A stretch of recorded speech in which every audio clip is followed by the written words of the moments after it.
kizima. Una muda gani mama tangu ujiunge kwenye chama cha wanawake wajane Tanzania? Na miaka 7 sasa. Miaka 7. Hongera sana. Asante. Na kwa miaka 7 kingine ambacho umekipata umenufaika nacho kutokana na kujiunga katika chama hiki? Kujiunga na shughuli kama hii, nimejitahidi sana kuona kina mama wajane wanavyohangaika. Wananyanyasika, wanasuguliwa kwa mara nyingi. Najitahidi kukaa nao na kuwapa faraja na kuwaambia kwamba ujane si maisha, si matatizo. Kwa mara nyingi nakaa nao, tunacheka, tunacheza ili tu kujisahaulisha na kuwapa faraja na kuwasaidia ushauri inapobidi.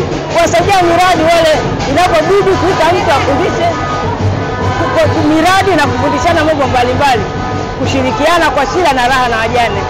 Sawa sana. Kwa wakati huu wanawake wajane wakiwa wamepitia changamoto nyingi za baada ya kufiwa na wanaume zao, yapi matarajio yenu nyinyi kama wanawake wajane baada ya kuzindua?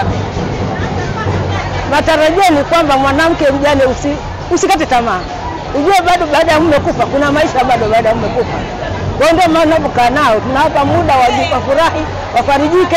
Kwa mfano mimi ni mwalimu mstaafu, ninapenda sana kucheza. Ninapokaa nao nafunza kucheza michezo hata hisabati, bali hisabati. Nafunza kusoma hata hapa na kitabu kama hiki. Hii kitabu nimekitunga 2004. Na mpaka sasa nimekiweka hata kwa wasioona ili watoto wa wajane ambao hawaoni wakisome kitabu hiki. Hadithi nzuri sana. Ina lugha zaidi ya 12. Sasa licha hii na hadithi nyingi ambazo wao nikikaa nao na watu wajane, someni mtoe stress. Cheza na hisabati utoe stress. Acha watoto kuwapa simu. Maana mtoto kipa simu unamlemaza. Acha mtoto mjane unampa mtoto simu ili weje. Kwa hiyo mara nyingi vitabu vya hadithi, kucheza, miradi mbalimbali, kutengeneza mafuta, kutengeneza sabuni, tunakaa tunatafuta mtaalamu anatufundisha na tunaendelea kuuza. Hata hapa na mafuta. Na kama mwingine umeshindwa kutengeneza kitu, nimewatania hapo kaletea pipi, kaambia unauza pipi 5 shilingi 500. Unakuwa tayari umebuni kitu cha kufurahisha. Huwa mara nyingi ni vizuri mjane awe bize kuliko kukaa kungojea. Utashika tamaa mpaka lini? Hakuna kushika tamaa, ni kufurahi tu. Tena ndio anatembea, mbona ama sasa tumefurahi? Kama sina sababu. Kukasirika ni kumnunia Mungu. Mungu katenda na wote ni wajane watarajiwa. Kwa hiyo ndio hivyo. Sawa sana. Kwa muda ambao umekuwa mwandishi wa vitabu vya watu wasioona, umefikia watu wangapi? Hiki nimekitayarisha kilikuwa ni kimoja.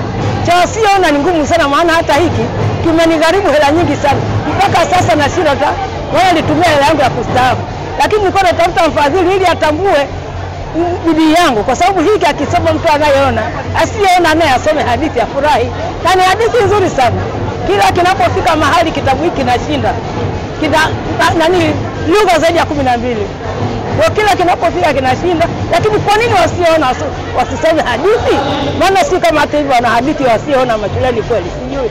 Nadhani hiki cha kwangu ndio cha kwanza.